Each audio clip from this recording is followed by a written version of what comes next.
Ngicela uAllah angivikele kusathane ongathandwa egameni lika Allah onomusa onesihawu. Babusisiwe abampofu emoyeni ngokuba umbuso wezulu ungowabo.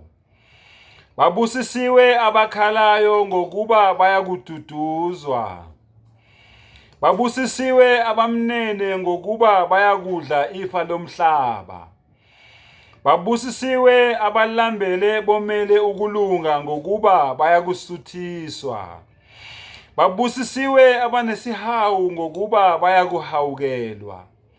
Babusisiwe abanenhliziyo ehlanzekileyo ngokuba bayakubona uNkulunkulu. Babusisiwe abanenhliziyo ehlanzekileyo ngokuba bayakubona uNkulunkulu. Babusisiwe abanenhliziyo ehlanzekileyo ngokuba bayakubona uNkulunkulu. Babusisiwe abalamulayo ngokuba bayakuthiwa abantwana bakaNkulunkulu.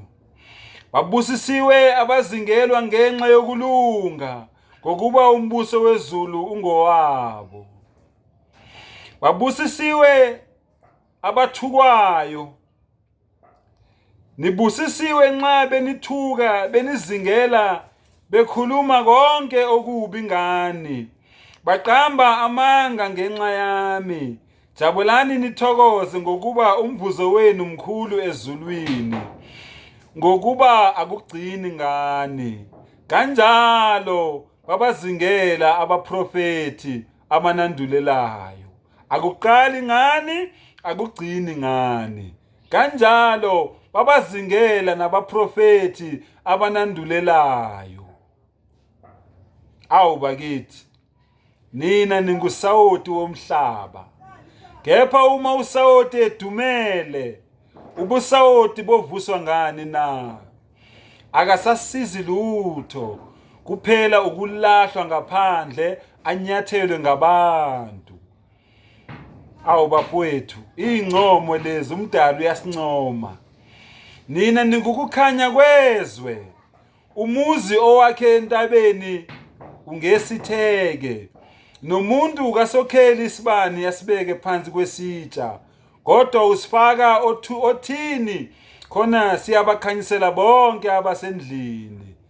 Kanjalo makukhanye ukukhanya kwenu phambi kwabantu ukuba babone imisebenzi yenu emihle, badumise uNkulunkulu osezulwini. Hey, nina ningukukhanya kwezwe.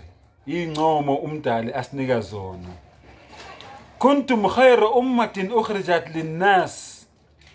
Nina nisizwe esikhethekile, esiphakanyisiwe, esibalulekile. Ta'muruna bil ma'ruf. Nidonsela abantu ekwenzeni izinto ezinhle. Wa tanhauna 'anil munkar. Nisiza abantu, nibonise abantu ukuthi bayeke ukwenza izinto ezimbi. Wa tu'minuna billah. Niyakholwa kuAllah, niyamkhonza yena yedwa. Aninabo abanye onkulunkulu ngaphandle kwakhe. Izincomo umdali uyasincoma.